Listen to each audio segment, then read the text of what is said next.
Welcome to another episode of the Real Estate Playbook. On this week's episode, I have Jay Pitts with Remax Premier Properties, who also just recently opened a Motto Mortgage Premier Properties, has a property management company in Louisville, Kentucky as well, and also runs the J.T. Pitts and Associates team out of his brokerage. Jay, how you doing today? Doing great, brother. How are you? Awesome, man. So for the people out there who may not be too familiar with your background, why don't you tell us a little bit about yourself and how you kind of got where you are today? Sure. So I'm a second generation real estate person. My father was in the business, a little small town out in Kentucky. You know, I like to explain it as one of those towns where the real estate broker is also the builder, the developer, the property manager, the house flipper, the auctioneer, all those things, right? So I'm kind of like a car dealer's kid. Like I learned all aspects of the business growing up. I'm a stubborn firstborn, so I swore I would never do what my father did. So I went into the mortgage business first, did that for a few years and decided that I was kidding myself and I was always going to go into real estate. Got in at the amazing time to enter the industry, which was January of 2008. Perfect timing. Perfect timing. Always been good at timing. No, and success came pretty quick.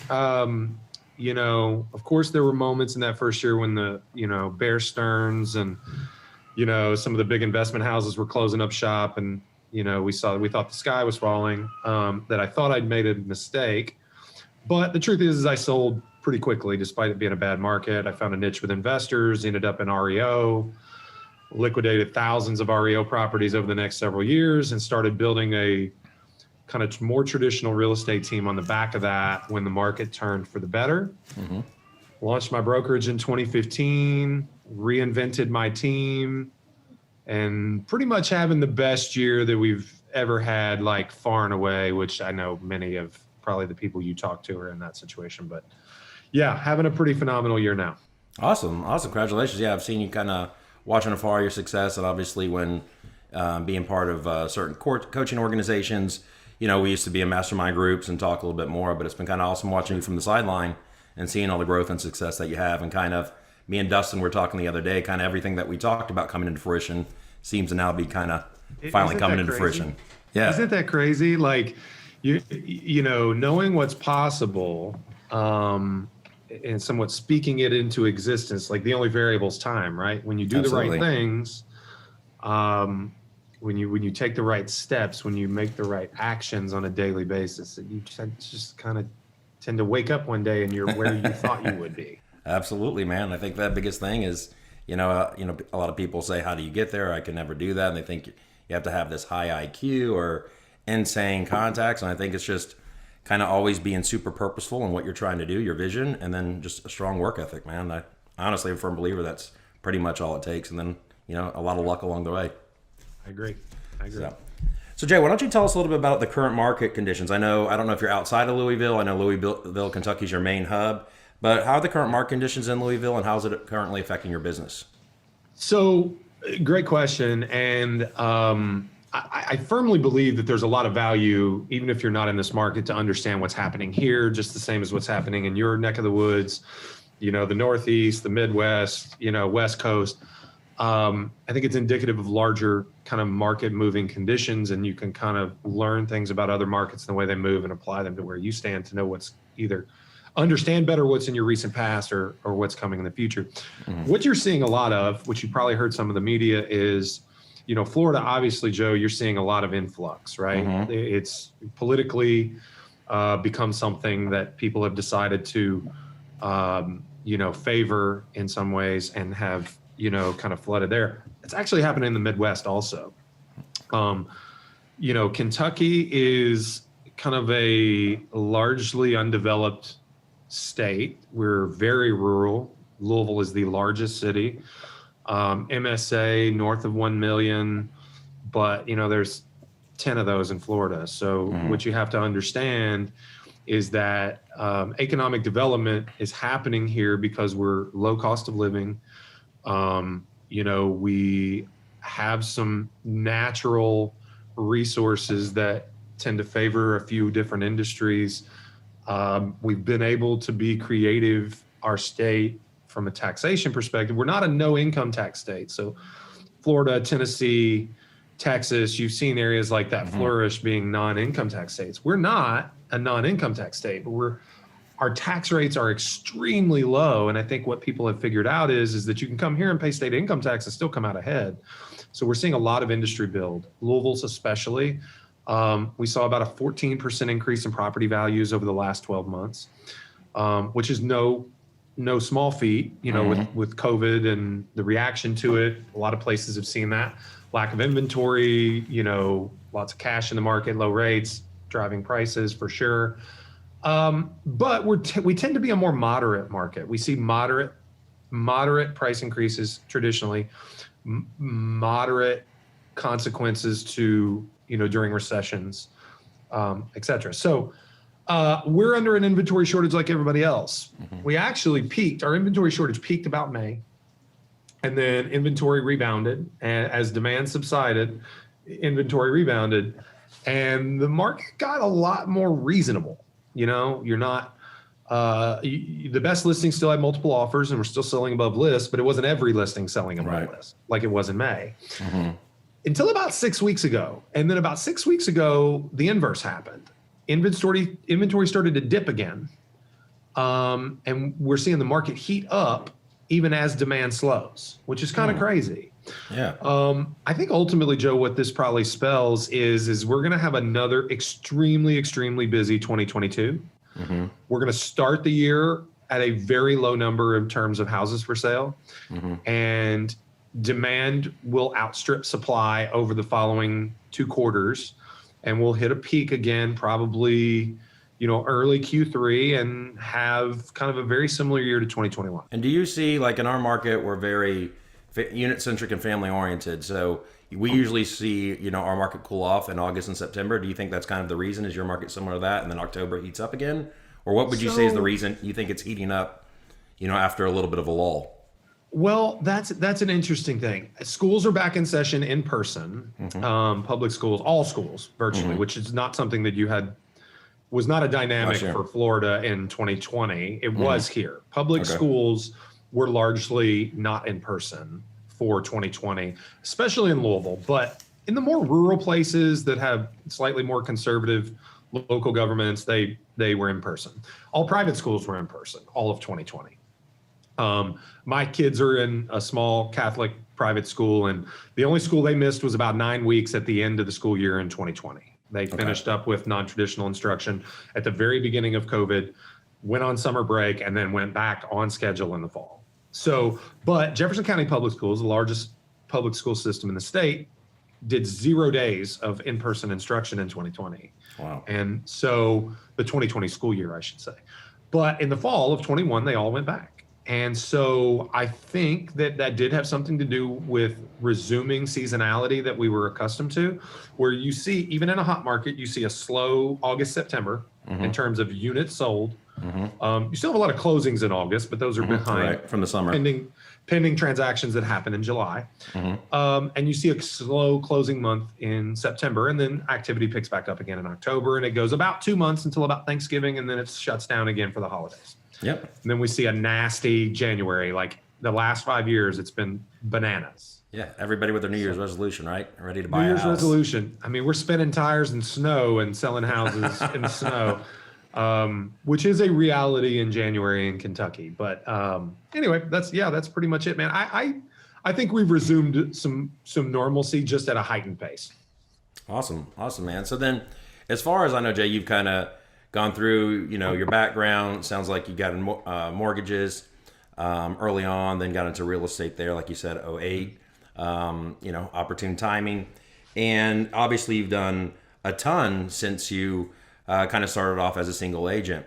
What would you say either your biggest strength or maybe your organization's biggest strength is that allowed you to get where you are? Ooh, that's a great question. Where we are. So I was always a worker, right? Almost to a fault, right? I tell the story all the time that after the birth of my first child, I almost ruined my marriage, right? Like just overworking, stressed. My wife decided, we're both type A individuals, right? But very different. Like on the disc profile, I'm a DI, she's a DC. Okay, she's the quiet numbers person, but still also very direct and driven. I'm very direct and driven, but I'm also social, right? I'm the sales aspect, and she's the compliance aspect. So she decided to stay home because we didn't really have a lot of great options, right? Her job, we didn't need the income, and she wanted to spend time. They say some women are made to stay home, some men are made to stay home. She decided it wasn't for her very quickly, but that added stress with the loss of income, and me trying to build a business, I leaned into what I knew best, which was work. Right. And I stressed out my personal life. And that wasn't the right move. And to bring it back to your question, why I was able to get where I am now was that I put myself in a position where I had to value what was most important. And what that forced me to do was be a better leader. It forced me to yield control of things that I really shouldn't have been involved in anyway, right? It forced me to hire people and motivate people and hold people accountable in an effective way, right? I said earlier when you asked me to tell my background that I reinvented my team when I started the company, when I started the brokerage.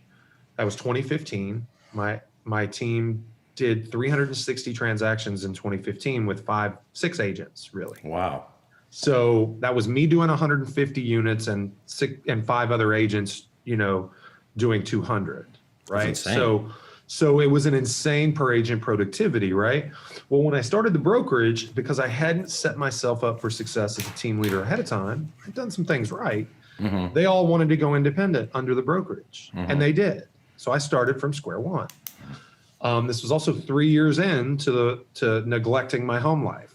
And a lot of scars were there because of that. So I basically was at an inflection point, right? I had to change.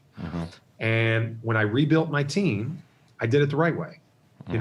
I led from the front. I showed my willingness to put forth the effort, but I didn't have my priorities out of line. My priorities were in line, and that inspired people.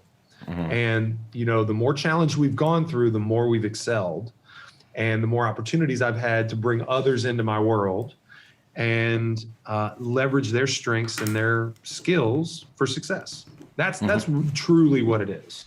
Yeah. So kind of to sum that up, what I'm hearing is you were kind of leaning into what you knew best, kind of by default, the default program of, hey, if I can work hard and I can keep working, then I can get the bills paid. And my wife's at home kind of taking care of our firstborn. But then obviously you open the brokerage, your 5 team members with the insane productivity per agent kind of go off on their own. You got to start rebuilding the team, which means also you probably got to start carrying more sales. So I can see you out there not only building a brand new team with newer agents, but also trying to sell more to make up the deficiency for the agents leaving the team. And through that experience, it caused a lot of affliction, which then probably you became a little vulnerable, rebuilt yourself, humbly and kind of coming back. And then what I'm hearing is your biggest strength is the clarity on what you need to get where you want to be professionally, and also the home life, which was at that time being neglected. Absolutely, man. And, I should say my wife, who I've just expressed, her virtue a minute ago, she came on as my director of operations.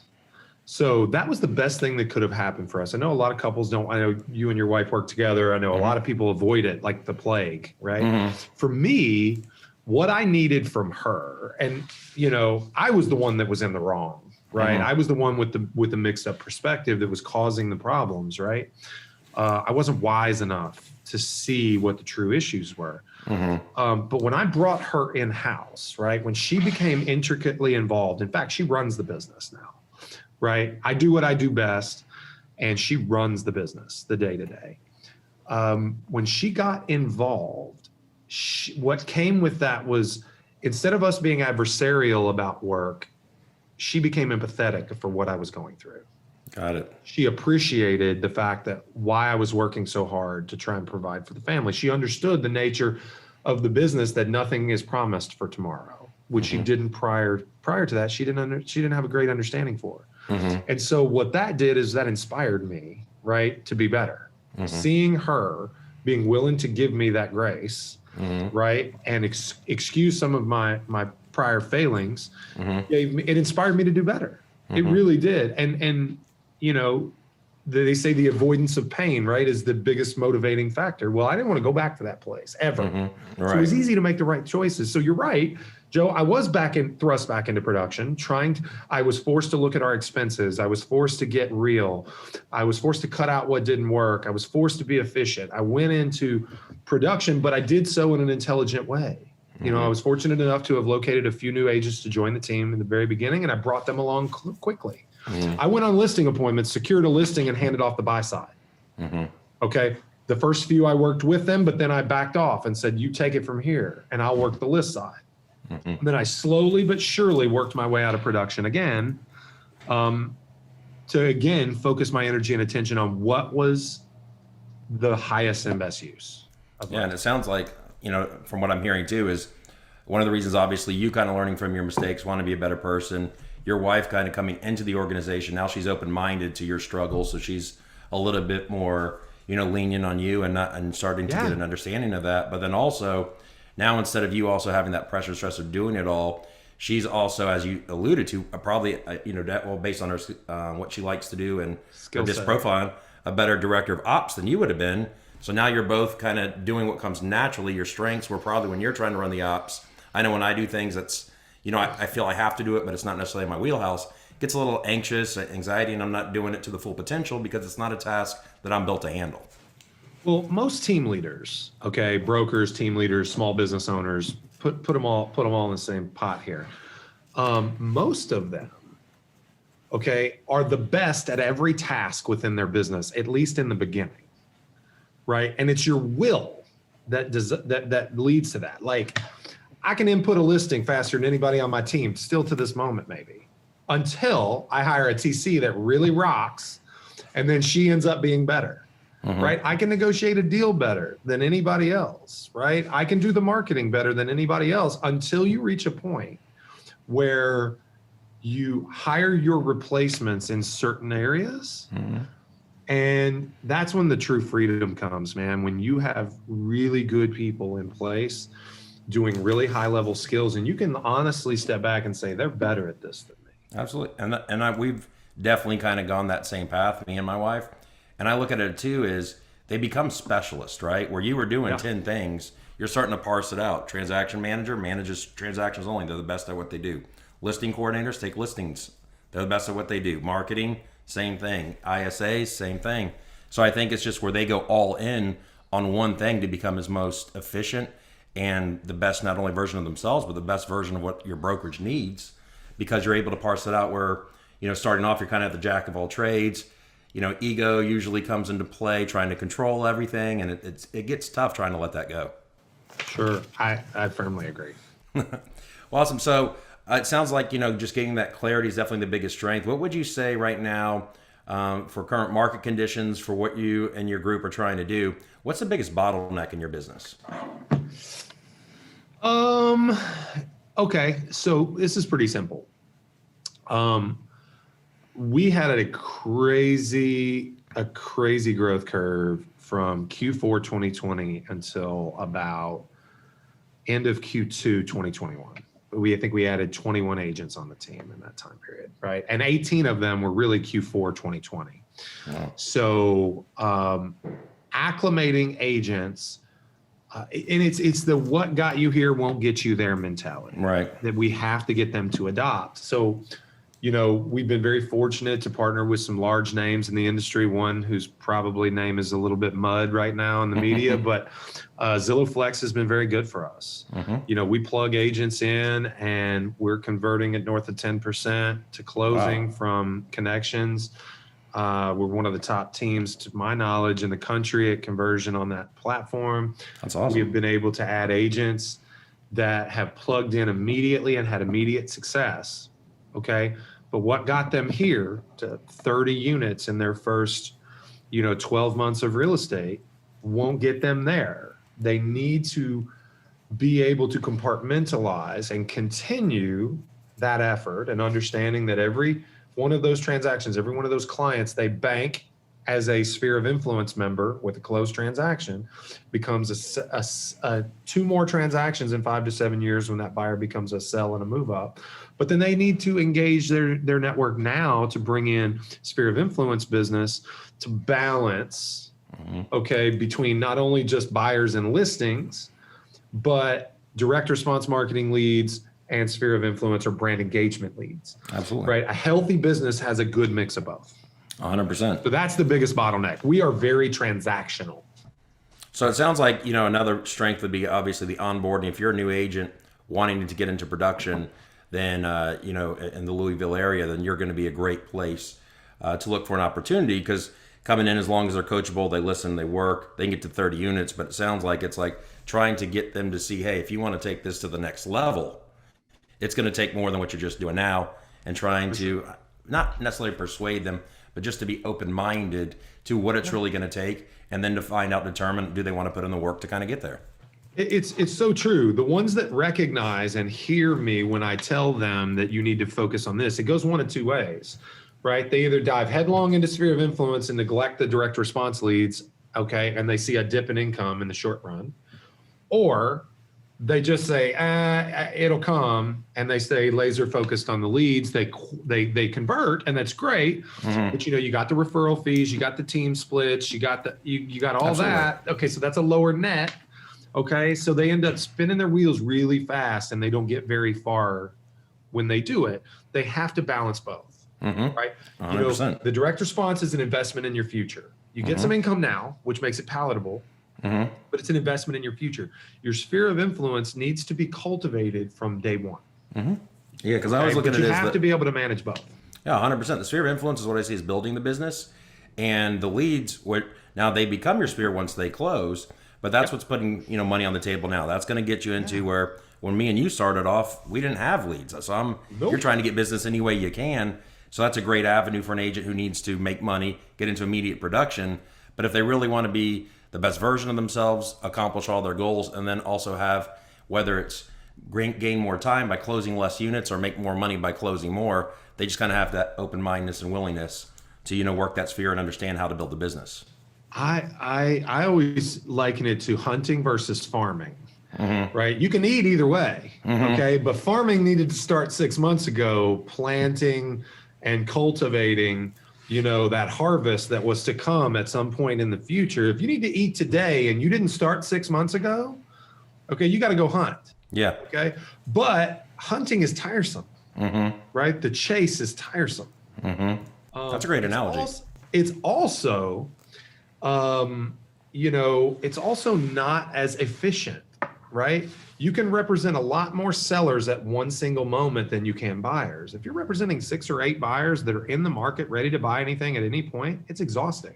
But 6 or 8 sellers is entirely manageable. Absolutely. Right systems. 100%. And I remember, now this is more kind of when, we're in mastermind groups and talking a lot more frequently than we do now, but you were getting really purposeful with the events too. And you kind of had little trivia going on.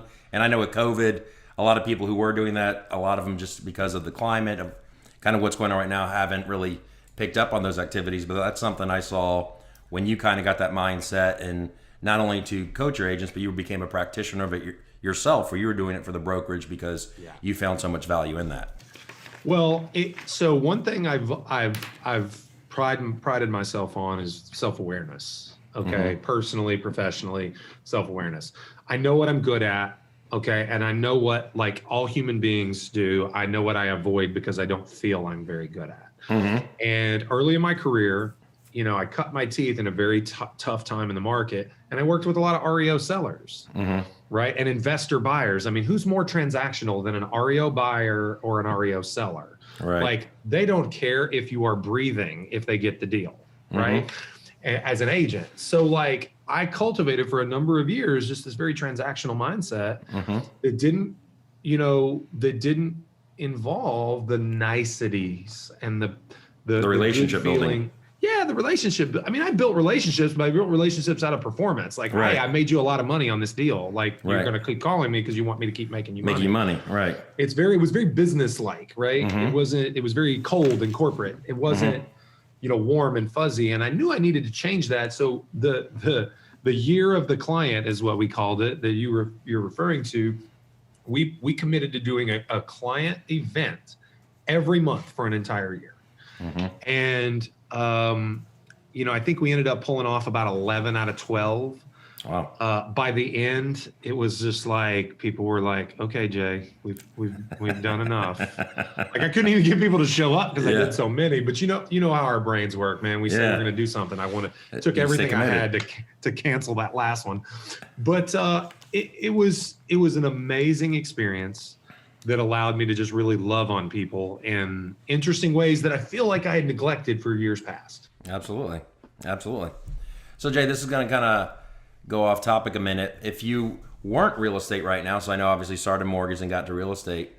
So if you weren't selling real estate right now or running your brokerage and the other affiliated businesses that you're running as well, what would you see yourself doing? That's interesting. What would I do? So me now, knowing what I know, learning what I've learned in real estate. Correct. Put yourself back 20 years. Oh, so I got to go back 20 years not knowing what I know now? Well, knowing what you know now, what would you see yourself doing if you didn't choose real estate? Knowing what you know now, what do you think your career trajectory would have been? What would I have done? If real estate and mortgages wasn't an option? Yeah, I was going to say, originally I wanted to own a mortgage company, which it's funny that I ended up owning a mortgage company being a real estate guy rather than working in mortgage. So that was funny. What would I have done? I could see financial planning, something client facing, something value added, self-employed. So it sounds like a service industry, and then eventually working your way up to own your own. Service probably versus product base. I wouldn't own a restaurant. That's not me. Something like that. I registered pre-med in college, and then I figured, like a true businessman, when I figured out I had to be in class for 30 hours a week to get 15 hours of credit, I said, screw that. And I changed to business. I decided I wanted to help people and make money, and doctors get to do that, but you can also not go to school for 12 years and still find an opportunity to do it. Absolutely. I was a good student, but doctor wasn't it for me. Yeah, no, I was okay in school. Went and got business management, got a bachelor, but every day in class I couldn't stand it. Like, I was just that anxiety, that anxious, and let me go to work. That's what it was. I just wanted to work. I just wanted to get out there and make money. And then, even though you kind of need to learn the skill set, or depending on what your career is going to be, and if you need to have that specialization or that degree, I just got too antsy in there because I didn't see the big picture, and I just want to get out now and make money, and then kind of figure it out and fail forward as I went. So I can completely understand that. Let's talk about, Jay. So when you have a new agent coming in, what would be if you gave them one advice, if we're talking to new agents now, or maybe agents who are new to real estate, or maybe with all the transition and the pivoting of what's going on in our market, they're starting to struggle. Maybe it's a seasoned agent. What is the one tip, the main tip that you would give an agent who might be struggling with their personal performance right now, not getting the production that they want, or a new agent who's just starting to get their feet wet and kind of hit the ground running? Advice for a new agent. I would say focus on activities. Focus on activities. Stay out of your feelings. Okay? People get in this business that have success. They don't feel, they don't think, or they don't overthink. They act. Right. I've got a kid. I affectionately call him a kid. He's an undergrad student at the University of Louisville right now. He's a junior. He's got a whole nother year after this year. He came to me and he wanted to be a real estate agent. And I said, well, so it's a part-time gig. We don't really kind of do that. And he's like, no, full-time. And I said, well, you're a full-time student. He goes, I know. I'm going to be full-time. He said, I'm in class like 2 hours a day. Like, what are you talking about? Like, I can do this full-time. And I'm like, okay. And that my response presumed his feelings, which was not correct. I shouldn't have done that. We're all guilty of it, I'm sure, making presumptions. He goes, no, you don't understand. Like, I'm going to do this. And I said, okay, now we're talking. All right, what are you going to do? He's like, well, I'm going to do whatever I need to do. That's why I'm here talking to you. Tell me what I need to do, and then I'll do it. Like, and it was so matter of fact, man. And he's carrying a full course load. He's literally like 20, 19, 20.